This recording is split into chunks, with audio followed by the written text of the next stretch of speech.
আসসালামু আলাইকুম ওয়া রাহমাতুল্লাহি ওয়া বারাকাতুহু। খাওয়া শোয়া, উঠা বসা, লেনদেন, কাজ কারবার, অর্থাৎ যত রকমের কাজ আছে সবটাই ইবাদত।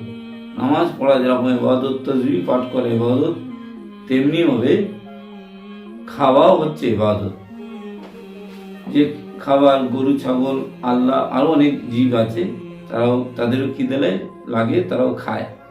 কিন্তু আমরা যে শ্রেষ্ঠ জীব, আমাদের শ্রেষ্ঠ জীবের মতন খাওয়া দরকার। তা ভদ্রভাবে আল্লাহ নবীর সুন্নত অনুযায়ী খাওয়া দরকার। খেলে কি হবে, আমাদের খাওয়াটাও হবে ভালো।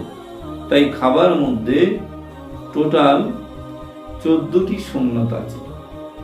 তো এই 14টি একসাথে বলতে গেলে ভিডিওটা বড় হবে, সেজন্য আজকের প্রথম ভিডিও 1 নম্বরে আমি 7টি সুন্নত বলবো, আপনারা মনে শুনে মুখস্থ করে নেবেন, তাহলে খাওয়া হবে ইবাদত।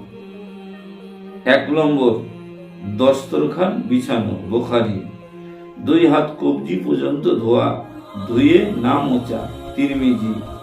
খাওয়ার আগে দোয়া পাঠ করা, বুখারী। 4 নম্বর, সুন্নত তরিকা অনুযায়ী বসা, অর্থাৎ 1 হাঁটু কিংবা 2 হাঁটু উপর বসা। 5 নম্বর, ডান হাত দিয়ে খাওয়া, বুখারী। 6 নম্বর, নিচে সামনে থেকে খাওয়া, বুখারী। 7 নম্বর, আঙুল দিয়ে খাওয়া।